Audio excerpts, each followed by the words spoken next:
Welcome back, ladies and gentlemen. Last lesson, we looked at the water on the surface of the earth. So today we're going to look at the land and what's responsible for making the land on the earth look the way it does. So in this lesson, we're going to look at plate tectonics, which is the reason why the continents are in their locations and are the shapes they are today. So, on the surface of the earth, we have landforms. And these landforms are the shapes on our planet's surface. Landforms can be anything from mountains, rivers, valleys, deserts. So they are these features that are created by the Earth's physical processes themselves. So, how do these landforms come to be? Well, it actually has to do with what's underneath the Earth's surface. And the Earth is actually made up of these plates that are broken and move. And that theory that the earth is made of these plates that move is called plate tectonics. So they float on top of that liquid rock just below the earth's crust. And for many, many, many years, these plates have been shifting and moving. The earth as it looks today is not how the earth looked many, many, many, many, many years ago. There are also two types of plates we're going to look at: oceanic plates and continental plates. And depending on which of those plates is colliding with another, depends on what types of features they actually form. So if we look at a map of the world, we can see the major plates that the world is broken into. And most of the continents sit on top of their own continental plate.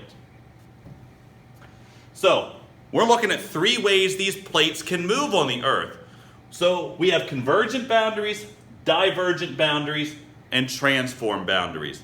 First one, convergent boundaries. We're talking about convergent boundaries. Converge means to come together. So we have two tectonic plates that are actually going to be coming together. And when they come together, depending on what type of plate they are, we're going to have different features that are formed. So we're calling this a collision of plates. Now, there's going to be, when plates are colliding, you're going to then have one plate, especially if it's an oceanic plate and continental plate, that one plate goes underneath the other. And that plate that goes underneath is subducting. So it's that movement of one plate under another. So we're going to look at the three types of convergent boundaries. We're going to look at what happens when two continental plates collide, when a continental and an oceanic plate collide, and then what happens whenever two oceanic plates collide. So when you have two continental plates, so you have a continental to continental plate collision, you're going to actually have them collide, and this is where you get the really tall mountains that are built. So a continental to continental plate collision, you can see one does subduct under the other, but it pushes up the land on those continental plates. This is how Mount Everest and the Himalayan mountains were created.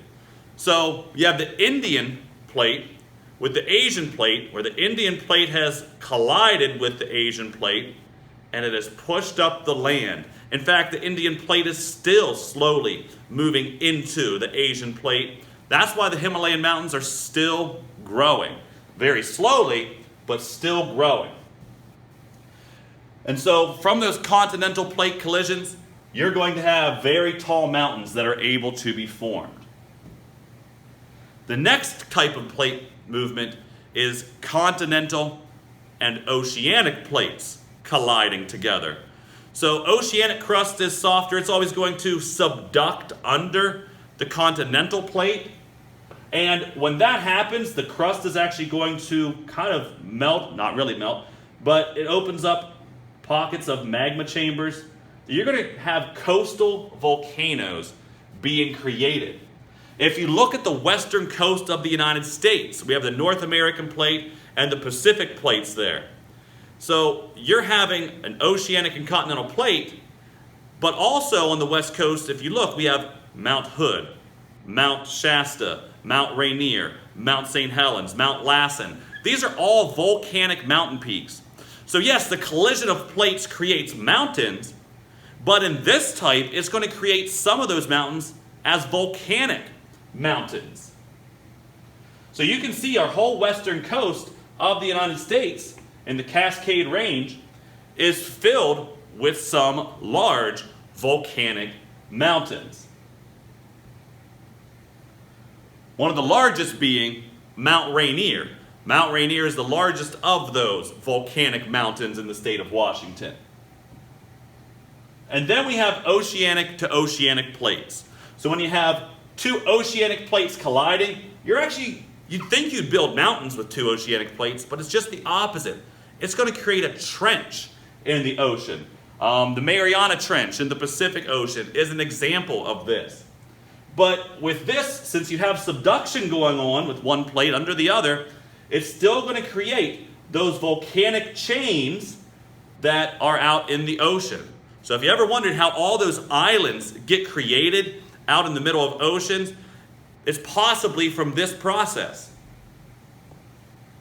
The islands of Hawaii are made similarly from that hot spot underneath the crust that's forming those islands as the plate's moving over that hot spot. So we looked at converging boundaries. Converging, come together. Now we're going to look at divergent boundaries. To diverge means to come apart. And we're going to look at the ways that, or the items that happen whenever plates move away from each other.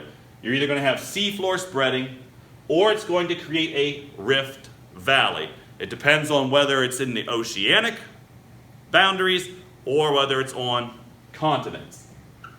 So seafloor spreading is when you have divergent boundaries in the ocean. And again, you'd think if you had two plates pulling apart in the ocean, then it would create a trench.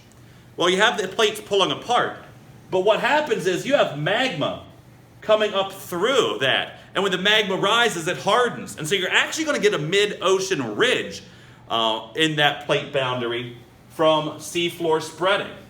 So that magma reaches the surface and it cools and hardens. That's actually how the island of Iceland in the middle of the Atlantic Ocean here, and you can see there's this called the Mid-Atlantic Ridge in the middle of this, or in the middle of the ocean from the plate boundaries. So it created this large mountain range underwater from seafloor spreading. The island of Iceland is a volcanic island that was created because of seafloor spreading. And then we have transform boundaries, our last type of movement. So far we've done convergent boundaries, come together. We have divergent boundaries, come apart. And now we have transform boundaries. Transform boundaries slide past one another. So since plates are sliding past one another, here is where our powerful earthquakes are created. You have enough tension there that when the plates finally slip, it causes that violent shaking of the earth, which is an earthquake. So you can see that this is a fault line that has had an earthquake, and you can see how it shifts the land. So what else is there on Earth that can shape the Earth besides plate tectonics? You also have these two terms called weathering and erosion. And they kind of work together with one another to shape what the physical features on the Earth look like. These are responsible for creating the rivers, canyons, all of the features and their looks are created by weathering and erosion. So what's the difference? Weathering is where the rock is actually broken down. You have a lot of rain maybe hitting on the side of a cliff, wearing away the rock on the side of a cliff. So that's weathering.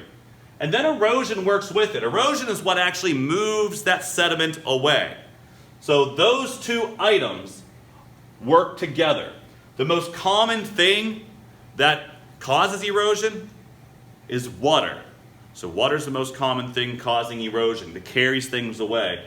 But wind and ice can also cause erosion as well. So those two forces also help to shape features on the Earth. If you think of the Grand Canyon didn't just appear. It was created because of the Colorado River carving out the area. So weathering erosion helped to create the Grand Canyon. So, how do these landforms actually impact people though? Well, they actually can affect where people live. If you saw the picture of the Himalayan mountains, you didn't see houses throughout those Himalayan mountains because it's a difficult geography and landscape to survive in. It's harder to have sustainable agriculture. The climate is much colder. So physical features or landforms can determine where people live. And it also influences what jobs are available, what resources are available to people as well. So at this point, that's the end of our lesson today. Go ahead and make sure you complete everything in Google Classroom, and we'll see you next time.